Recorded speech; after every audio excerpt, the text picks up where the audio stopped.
Maraming salamat po kay Senator Grace po na binigyan kami ng financial assistance through AICS sa coordination po ng Makati Grand Prix Pavilion Council. Ako po si Dexter Taxil, ang inyong chairman. Nagpapasalamat sa mga brothers and sis na dumalo at naipag-participate po sa event na ito. Maraming salamat po.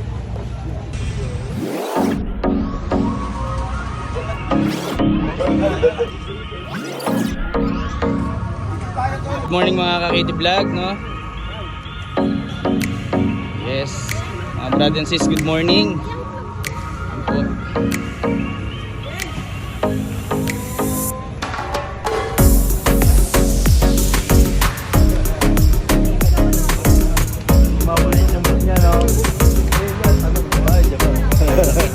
Ano po? Kung makikita nyo po, yung mga brad and sis po natin ay mga nakapila.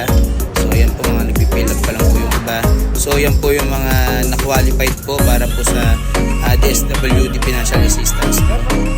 Kung makikita nyo po mga ka-KT Vlog, mga brad and sis, yan po yung mga brad and sis po natin from different chapter po under Makati Grand Prix Council.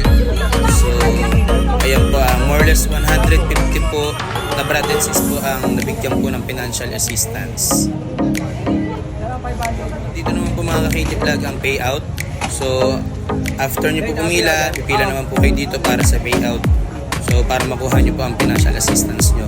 So after po nyan, pwede na po kayo umuwi.